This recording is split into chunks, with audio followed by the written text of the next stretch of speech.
very much, and I want to thank counsel. And it has been it was a difficult 6 weeks in the trial, and I think the only thing that really made it palatable is that I had a chance to work with really great attorneys, Mr. Croswell, Mr. Shivadecker, and Clyde Bennett, and I do want to thank you for that. Before I pass sentence, I want to say something else and about the dilemma that we have hanging over this whole, and we're here for sentencing, obviously, and the dilemma that we have, and the dilemma is the double whammy, as I call it, and that's that Judge Hunter's a judge and a public official, and unfortunately, it may be a felony 4, but that is a double whammy that, and I call it the double whammy, the dilemma of the double whammy hanging over her head. She's a judge and a public official. But at any rate, in passing sentence, the court considered everything presented today. First of all, there was a pre-sentence investigation report, and Judge Hunter did not make a statement, and I totally respect that, and that's because she may face another tribunal somewhere else and doesn't want to make a statement, and I understand that and certainly don't hold that against her. We considered all the evidence presented at the lengthy trial. We considered the statements made today here in court by all the nice people, and as I indicated, these are nice people that came in and supported somebody that's down. It's easy to, and I told a couple of witnesses that, it's easy to come in and support somebody that, is on top. We can all say how wonderful that person is when they're on top.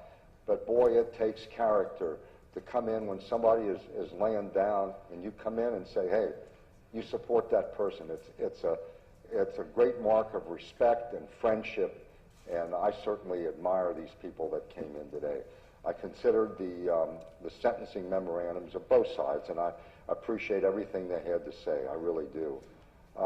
In reaching my disposition today, it really boils down to deciding whether Tracie Hunter should be sentenced to a sentence of incarceration, or whether she should be placed on community control sanctions with no jail time.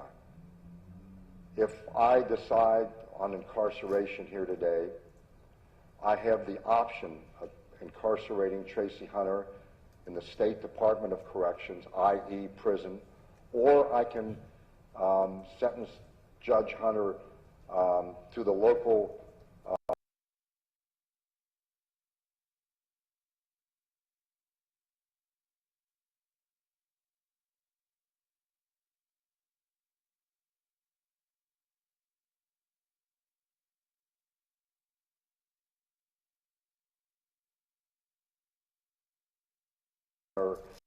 stands convicted of one low-level felony.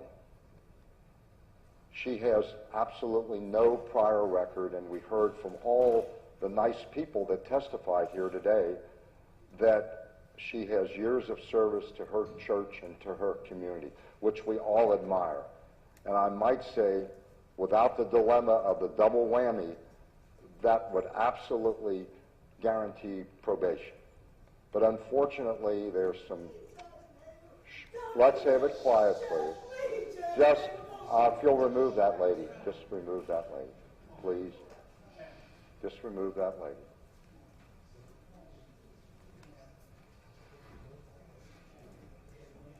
Unless you can be quiet, all right, just be quiet and we'll continue. That's fine. Yeah, that's fine, as long as she guarantees to be quiet.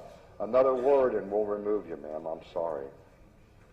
Okay, as I indicated, there's some very disturbing factors here, and I'll name them. First of all, the evidence did show that there was serious ethical violations, which include, among other things, nepotism, improper judicial temperament, tardiness in making decisions, and denying public access to the court. And I think when Judge Hunter was convicted of the one count, I mentioned that at that time, and I mention it again. Also, and this is germane to the double whammy, the evidence showed that the criminal conduct of Tracie Hunter has dealt a very serious blow to public confidence in our judicial system, and there's no question about that.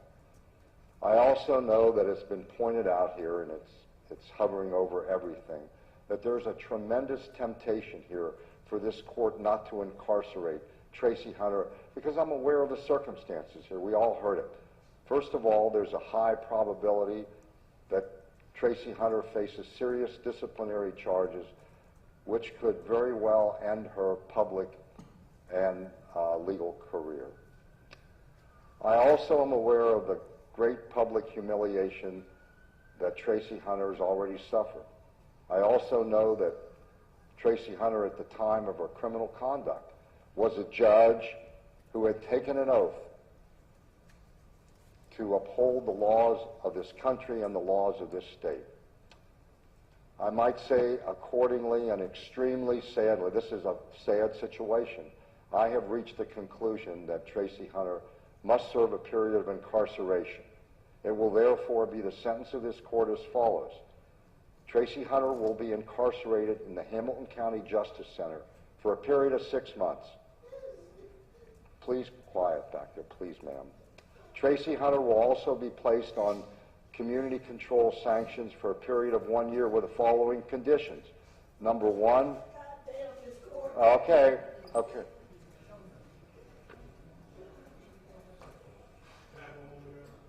No, let me continue now. Let me just continue. If anybody else acts up, I've got contempt entries up here, and I don't want to do it, but don't make me do it. Just listen to everything I'm saying. As I indicated, it's as a condition of community control sanctions. She'll serve 6 months in the Justice Center. She will pay the court costs. She will violate no laws. There will be no reporting requirement. And if she violates community control sanctions, she'll get 18 months less the credit time served in the Justice Center. Judge Hunter will report to this courtroom on December 29, 2014 at 8:30 to begin to serve her period of incarceration. Now, I might say this. I'll talk to Pat Dressing, who's our chief probation officer. Perhaps on December 29th, she can report to the probation department to begin her sentence in the Justice Center, but we'll work that out. Mr. Bennett, anything you want to bring up? One moment, Judge. Yeah.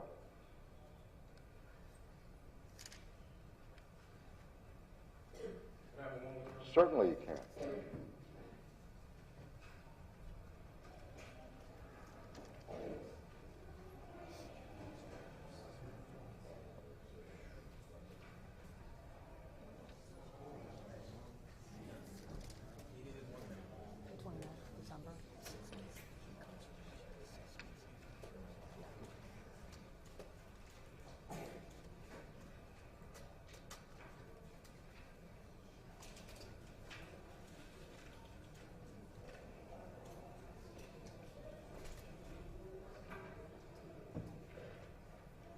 Court is still in session, folks, so.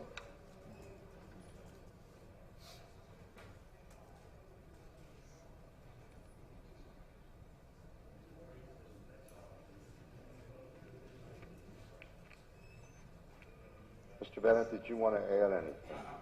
Just one thing, Judge. What I would ask the court to do is stay the execution of the sentence. You'll have to, there's nothing before this court. You'll have to file a motion, and I'll consider whether or not to grant us. You're asking for a stay pending appeal. Correct. Okay. You'll have to file a motion, and I'll rule one way or the other. I'll try to, you'll please file the motion in writing promptly, and I'll try to rule promptly, because if I don't grant your stay of execution pending appeal, then you'll have to ask the Court of Appeals to do that. So. I filed it, Judge. Oh, you did? Okay. Yes. Okay. You have it? No, I don't have the. Yeah, I don't have it. You want to give it to me? Okay. Okay. I have not seen this before, so I'll. I've not seen this before, so I'll rule one way. Are you asking for a stay of execution pending appeal? I'm telling you, if there's not a stay of execution, she reports to this court on December 29th at 8:30 for execution of. Well, Judge, can you, if you're going to deny it, can you deny it now? Let me take a look at it. I'll look at it. I'll rule on it early next week, so that way I'll rule on it early. I'll put it in writing, and because I know you need a quick decision, so you can go to the Court of Appeals. I'll do it early next week. Thank you, Judge. All right. Oh, one other thing I want to say. I know there's been some turmoil back there, and I understand that, but and I know that Judge Hunter's supporters are very disappointed, and I know it's a sad day for them. But let me just say this. This is not the end of the earth. People have turned their lives around, and there's a perfect example, Mr. Bennett. There's a perfect example of Clyde Bennett standing around there. He's had problems, and here he is today. So this is not the end of the earth, and I wish everybody good luck. That's it. Thank you, folks.